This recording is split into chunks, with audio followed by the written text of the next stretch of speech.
Hoodrich Radio live on your airwaves. This is the new 96.7 The Beat. It's DJ Screen right here. Moran, what's up? We got a special guest in the building. Yes, we do. You see them on social media everywhere, on Instagram, man. The one and only Derrick Grace is in the building, man. Give it up for the bro. Give it up for the bro. And he brought his daughter. Yeah. Introduce your daughter. Or she can introduce herself. You can introduce yourself. What's your name? Microphone. I'm 6 years old and I'm going to be 7. Okay. She about to be 7, bro. It's lit. She ain't playing. She ain't going back and forth. And she got the crown. What's up, man? Welcome to the A-Town, man. Appreciate you, bro. Appreciate it. Everything good? What brings you to the city? Always. I got a speaking engagement this Saturday at the M-Bar Lounge on Auburn Ave, if I'm not mistaken. Right. Yep. So the whole journey, man. Talk to us about how you became a speaker, author, and internet, Instagram star, everything. Yeah. Tell us a little bit about the journey. Bro, I started my mentorship in 2012, and I wrote my first book in 2014. And essentially, like my first book is a 700-page autobiography. My second one in 2016 was the one that actually went number one. That helped me get that number one selling title. Okay, congrats on that. Appreciate it, bro. Appreciate it. But what essentially what took place when that video went viral June 8th, 2016. I didn't plan on writing curriculums at that point. I was just homeschooling my children, but I was sharing the things that we was teaching. That I was teaching them while home. And when that video went viral, people kind of had a demand for the information.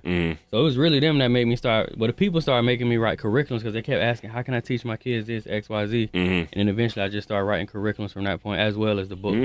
Okay. Yeah. So even now, with everything that's going on in the public school system, everybody knows that you believe in homeschooling. Right. You know what I'm saying? Have you ever had her in the public school, or it's always from day one been homeschooling? She's never been in school or daycare. Now her brother, he's in San Antonio right now, but Derrick, he did his first 2 years was in grade school. Bro, that's what really helped me realize, like, okay, this system might not be cut out for my children. Yeah. Okay. So what's some of the things you think that that the kid can get in homeschool as opposed to in the public school, and vice versa? Because they might be missing certain social aspects. Yeah. Number one, I want to touch on that, right? I want to tell any and everybody, don't be reluctant to homeschool because, bro, to me, honestly, the social aspect is like the cliche one. Everybody uses that one because that's the only one they could really think of as a negative for homeschool. Right. But, bro, the question I always ask people is, like, if you look at your graduating class, how many people in your graduating class are well-known commentators, news anchors, just, work job titles for being sociable. And then, like, bro, when I look at my graduating class, most people that was super sociable or not, they struggling, they unhappy, they not living in their purpose, X, Y, Z. So, bro, I always urge people to take a good look at that. And then, like, Facebook and Instagram, bro, are like two of the, I ain't gonna say are like, they're probably the two biggest social media platforms, right? Right. Those platforms were created by people who were antisocial because they didn't want to communicate. So they made those platforms. Bro, listen, that one I get daily. Like, well, what about their social skills? But take them places. They got cousins. They could develop friends outside of school, X, Y, Z. But, bro, stop, baby. With me, bro, what made it seal the deal was, like, I can't speak on the Georgia school system because I've only spoken in a few schools in Georgia total, but I can speak on Florida's. Bro, the system is really diluted. And I think, from their perspective, it's more so like a fall in line or fall behind type of system. And what a lot of people overlook is that children learn at different patterns. And I hate that a lot of kids get left behind or they get labeled ADHD or whatever the case is. Right. But another big thing is they have this standardized test that if you don't excel in this standardized test, you ain't going to be this or you ain't going to be that. You know what I'm saying? And I'm going to tell you what's dangerous to me, right, is that I'm a firm believer that knowledge of self and self-love is what you truly need to build your foundation to learn this jungle. So, like, school will say, hey, Derrick needs to know who Christopher Columbus is by the end of this semester, or Derrick is not advancing to the next grade. Right. But if I ask Derrick what she want to be or who she truly thinks she is, like, we've been programmed to say, baby, you got your whole life, but you better get this information about Christopher Columbus in the semester so these people can tell you that you're smart enough to advance to the next place. So, no, bro, like, the biggest things I try to tell parents is that they are the necessity and school is an additive. But until parents start looking at it like that, it's gonna be a roller coaster, bro. Because it's so many people that solely rely on that system to feed their children knowledge, information, X, Y, Z. No doubt. That's real. So, how do you feel about college? That's a good question, bro. He laughs at it. That's how he feels about it. I'm just kidding. Bro, I'm not against it. Right. but I do believe that a lot of people can expedite the process. Put a mic. Yeah, put him. Yeah, you got to put him. We got to hear this clearly. Gotcha. I'm not against it, but I think a lot of people can expedite the process if they self-educated. Meaning, like, I know some people that's going to college for business. Right. Bro, tell your mama to save her 50 G's. You take 2 G's, go invest in a good set of books. And bro, this my honest advice. I would tell somebody go invest in a good set of books and then go intern in that position. I think you'll expedite the process. You'll get hands-on knowledge, and you'll save yourself $40,000. Right. I'm not gonna lie. I completely agree with that. But you know the way that our system and society is set up. When you go for your resume and you go to fill out your application, they will say you're underqualified if you don't have this or that. So and to throw another wrench, you said intern. Most places only take people to intern from if they're in college. college. Gotcha. Just to throw a little wrench in there. Now, see, bro, on that part, that's why, like, my recent project, in-home banking project, I speak of monopolies. Right. Because a lot of people don't understand, bro, the system is strategically in place the way it is to keep us pigeonholed. So basically, monopoly number 1 is going to be grade school. They're going to tell you be good, make good grades so you can make it to high school. And then the next monopoly is high school, and they're going to tell you be good, make good grades so you can get your diploma from us, and then you can go to college. Then you're going to go to college, and college is going to say be good, make the grade. We're going to give you a piece of paper that say you smart. Then you go out in the workplace and work your way up in that system, and then you become somebody. Once you pay your debt off and all that other good stuff. And then when you get to the job, the next monopoly is they're going to say, hey, let me introduce you to my homeboy called 401k and insurance. But in order to continuously feed 401k and insurance, because we've been programmed to believe we need that, you have to be reliant on that job to the end of your days. That's real. So for me, bro, honestly, bro, it's a huge monopoly. Yeah. And I just urge everybody, like, if you're going to play the game, cool, play the game, but just play it to where we the benefactor, because for years, bro, we never been the benefactor of any of those business deals. Facts. So Well put. No, bro, I'm not anti-college, but I feel you. Like, me too. In the journey, I did go to college. I graduated and all that. But then after that step, then I kind of start realizing, like, I see where this is going. Right. It's cool to do this, but let me also do this. Let me educate myself on my own type of business and try to figure out how to get ahead of the curve, get out the matrix per se. Right, Facts. bro, exactly. That's he's exactly definitely shared the knowledge with his brethren and sisters. Yes. I can definitely post it. Yeah, he's definitely shared some knowledge with us. Exactly. It's important. Now, let me ask you, man, so you had a situation where you actually had to shoot at someone or shoot someone? Is this correct? Yeah. In 2014, I was with my little one here, and I shot 2 people in front of her. Ooh. Yeah, bro. She remembered it like it was yesterday. Right. So you want to elaborate on the situation? Yeah. The situation is not funny, but the people. Okay, bro. Let me get a disclaimer first, because it never sounds right. Right. The mother of my youngest child, my youngest daughter, her name is God. Her mother, I shot her grandmother and her uncle. Okay. I was not aiming for her grandmother. But she did what a lot of moms do, and she jumped in front of a bullet for her son, and she ended up getting shot as well. But I always have to get that disclaimer, because I'm not the dude. Was this in Florida? Yeah, this is in Florida. I don't want to be the dude like, we run around shooting women and grandmas. That's not my style at all. Obviously, if you were just busting at them for no reason, you wouldn't be here right now. Right. There's got to be a story behind it. Yeah, no, it was clear self-defense, but essentially they first tried to label it as, what was it, vehicular burglary, because they opened both doors to my vehicle. They opened my driver and my passenger. And like, bro, I hate driving. So that night when I went to get it was actually my 25th birthday. I hate driving. So when I pull up, I automatically jump in the passenger seat because I don't like driving. I'm on one phone. I got another one in my hand. And before I can even tell her, hey, I'm outside, because she was at her mom's house that night. Before I can say, hey, I'm outside, her mom and brother having an argument. I happen to just pull up while they beefing. And then it just spilled over on my plate. And then, I mean, as far as the brother, like, bro, I don't know about everybody else, but I'm not into tension, especially with my children around. Like, that's a different type of violation when the baby's present. For sure. So, I mean, bro, long story short, I cleared it to him like, bro, if you open the door, I'm gonna kill you. Bro, he looked back at me. He was drunk. He looked back at me. I didn't know he was drunk at the time. He looked back at me. He was just like, I done seen everything but heaven anyway. And he opened the door anyway. And I end up, I always keep my firearm like in the console of my truck. And bro, I just end up leaning to the left because, bro, he was literally as close as he is to me. He was that close. It was actually kind of hard to get the shot off. I had to lean this way to fire. And then, bro, by the time I hosted it, her mom saw it. So she run around jumping away, and they both end up getting shot. Wow. Okay. But they're still here. Yeah, they're still alive. Yeah. So you had to defend the situation, but you're happy that they didn't they're not deceased. Yeah, bro. If they had a past, then my youngest daughter probably wouldn't be here. Or if she was, it would have been a different mom. I don't think me and her mom could have still reconciled after that and had another child. Because my daughter came after that situation. Wow. So yeah, it's on that side of the family, it's a little weird still. Yeah. Interesting. Hey, Very be interesting. Like that. Be like that, man. Hoodrich It's all Tales. good, yeah. Learned a lot. Hoodrich Tales right here.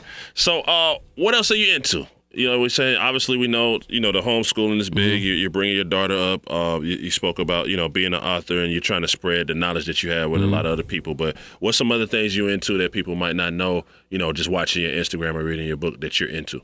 I mean, well, if they saw Instagram, they know I'm into guns. I love practicing my Second Amendment. So you do agree with Killer Mike and others when you say that, don't mess with our right to bear arms? Absolutely, bro. Right. Gotcha. Absolutely. Okay. Bro, but let me help you, right? It's all great debate, and I like great debates. This is good for all of us. When you look at a situation like Parkland, when you look at a situation like the Waffle House, what do you say to that? Like, what's the answer to that, if there's one? I'm big on solutions, right? That's why, like, even on my gram, bro, I don't post a lot of the controversy going on because it just stir people up. I'm in the solutions, right? So this is how I feel. If people take note of how these killers and these random shootings move, bro, they try to victimize people. These people never go to the hood and shoot. They never run up in the police station. I've been in a situation where I had a gun and then somebody introduced theirs, and I know what it's like. Even as bad as you is, when they got one too, it kind of make you go, damn, should I shoot at him? Or maybe we should talk this out. Sound like you about to agree with Trump, man. That's what it sound like where you going. But I just want to hear it. So no, bro, 100%, we should bear arms, and that's why, bro, I posted videos. I'm trying to educate people on that, bro, because with a lot of people, it don't hit home until it hit home, and then everybody want to jump on their toes. But no, honestly, bro, I think everybody should bear arms. That's the agenda I try to push people. Like, get your guns, protect your family. We living in an era where, I mean, like you said, bro, just random shootings. You just be enjoying some breakfast and somebody decide, I'm gonna run up in here and shoot it up today. So nah, bro, I believe everybody should bear arms. And you instill this in your children as well. Absolutely, bro. Like, I had an interview with Business Insider a while ago, and the lady was like, well, how about we just go back and take all the guns off the street? And I was like, nah, like, Pac said it 20 years ago, like, America eats its babies. Y'all created an environment and a culture, and now y'all want to double back and go, get the guns back. If you look at the rates of convicted felons who get caught with a new charge of a new gun, it'll show you it's some people don't give a damn what the rule is. They're going to stay strapped regardless. So you serve yourself better by being prepared and proactive rather than being like, well, the law said give them back, so let's everybody give them back, and we're going to trust everybody gave it up. Right, that's probably not going to happen. Yeah. But do you think that maybe there should be a certain age, put to where you should be able to go purchase a gun? Because you saying like extend the current age they got right now? Well, it's 18 right now. Yeah. You can't really drive till you're 16, 17, 18 because they feel like you're not mature enough to operate a vehicle. No, you're right, bro. I don't think every 18-year-old is mature enough to have, like, I wouldn't have wanted a firearm at 18, me personally. Right. You know what I'm saying? I've evolved as a person. Of course, you can't really, like, standardize that. Like, it's going to be different for everybody. Right. Should every 18-year-old have a firearm? Absolutely not, bro. I'm going to tell you, me personally, I bought my first Mossberg at 18 and my AK-47, two of them. And we did everything but the right thing with those guns. That's what I'm saying. Nah, bro. That's what I'm saying. I agree with you. 18 is different. And you probably will say it might need to be 25, 18, bro, because we was tripping for a long time. You tripping for a long time. Everybody's different. But I know there's a big difference between the 18-year-old scream and the 21-year-old scream for a lot of reasons. Yeah. You know what I'm saying? Yeah. So you had a K at 18? Yeah, bro. Florida is... Right? I mean, Florida's similar to Georgia, or Florida. I mean, all that stuff Plies was rapping about was real. Yeah, I mean, Goons is down. Hey, bro, there, to be honest, I'm gonna be honest with you, bro, 100%. Plies encourage, and I'm not say it's a bad thing on him. Yeah. But bro, everybody bought AKs in Florida because of Plies. When he started talking about the Yaka, bro, that's why I bought mine. I bought two of them. I bought a pistol grip AK, and then I bought two stock AKs. But nah, bro, he made AK-47 a lot of money. So to another point, you will say, and we won't single out Plies. You will say that rap music influences our brains. Bro, absolutely. I got Limitation for Cowards right here. That's Wale. I got Show Them God Sent Us. That's J. Cole. Wow. One of One. That's Nip. It's another one up there somewhere, bro. But a lot of my tattoos are rapper influenced. What does your playlist entail like right now? Like what's heavy on your playlist? Right now, Nip. Nip, my favorite rapper. Yellow Beezy. I've been rocking with him heavy lately. Okay. Always rocking with Gates. Who else? Oh, Cole, bro. That KOD, he did his thing. Saha. I think Saha had one of the best albums of last year. And we talked about it, but I definitely need Saha to release the visuals for Looking for Love, bro. That song is just like one of the best songs for me. But Saha. Yeah, bro, that's probably like my top 5 that's in my playlist right now. So let's stir the pot a little bit before you get out of here, man. Let's just put it all on the table now. Kanye West went on this crazy Twitter rant yesterday, right? Just craziness, you know what I'm saying? Top to bottom, I love Trump. Here's my Make America Great Again hat. It's autographed. Yeah. I saw it. Stock went up. The people can't stop me from that. I'm a forward thinker. Obama didn't do nothing for Chicago. He just went from top. He just went at it like Kanye does. Saha kind of came to bat for him. It seemed like Chance didn't come to bat for him, but he did put out there that, hey. Like a neutral type of. He's like a neutral tweet. Yeah. All black people don't have to be Democrats. Right. Next president would be independent. John Legend says some really intricate stuff. I couldn't. John Legend said some intricate. He said some really intricate things in a John Legend type of way. Saha was basically going one by one, being like Kanye's almost Twitter goon, like talking back to the people. What's your thought on just all of this? Bro, above all, bro, to me, life is one huge opinion. Most of the things out here cannot be factually proven. I think once people digest that, they'll stop getting so upset and so up in arms about people's viewpoints. Bro, on the real, I don't know, bro. I just don't value a lot of people's opinion, so it didn't bother me in the slightest. This is what he said too. He said, "I don't agree with anybody but myself." Yeah, bro. This is what Kanye said. Yeah, bro. I ain't gonna lie, bro. I ain't really have no thoughts on it. I was just like, it just felt like, it was like, okay, Kanye being Kanye. Entertainment. Yeah, he his chest out like it always is. It is what it is. So nah, bro. I don't know, bro. I'm used to his thing. I'm used to it. So bro. When I saw that, I think it got to me because I'm like I was saying yesterday on air. Like I'm so big on people being great. So, if another person is having their moment, I felt like this is Meek Mill's moment. Right. He just went through this. Let him have his moment. Right. Beyonce had a moment a couple weeks ago. It's like, let her have a moment. But every time there's a moment, it's like clockwork. Like, hey, no, you can't have your moment. It's me. It's me and my wife's moment. And bro, I would say this, bro, as far as marketing and being a strategist, hey, sit down. Being a strategist, bro, they highly effective. They good at it. They know when to hit the market at the right time to stir it up. So no, bro, but me, I just be laughing. I'm like, man, Kanye crazy, man. Maybe more people should. You know what I'm saying? That's what that's what certain people are saying we should do with Tekashi and Kanye and certain people is just like, hey, laugh about it, man. Don't take it too serious. Exactly. Maybe we're too serious. Why so serious? I don't know. Why so serious? Why so serious? Yeah. Some things just ain't that deep. All right, my brother. Well, we appreciate you pulling up on Hoodrich Radio. You're welcome anytime you're in the city, man. Give everybody an IG. Let them know where they can check out your works, your YouTube, all that. Gotcha. Bro, can I say one thing before we get out of here? Yes, please. All right. One thing I want to ask of black culture is, can we stop vilifying one another for wanting roles or placement within government and law enforcement? Bro, people ask me every day, where did I get the knowledge from? And what a lot of people don't know, my pops is 28 years retired Secret Service. Okay. So the reason I've been able to touch on a lot of topics that I give people is based off the information that he's giving me or that I've been in conversations with him and other people.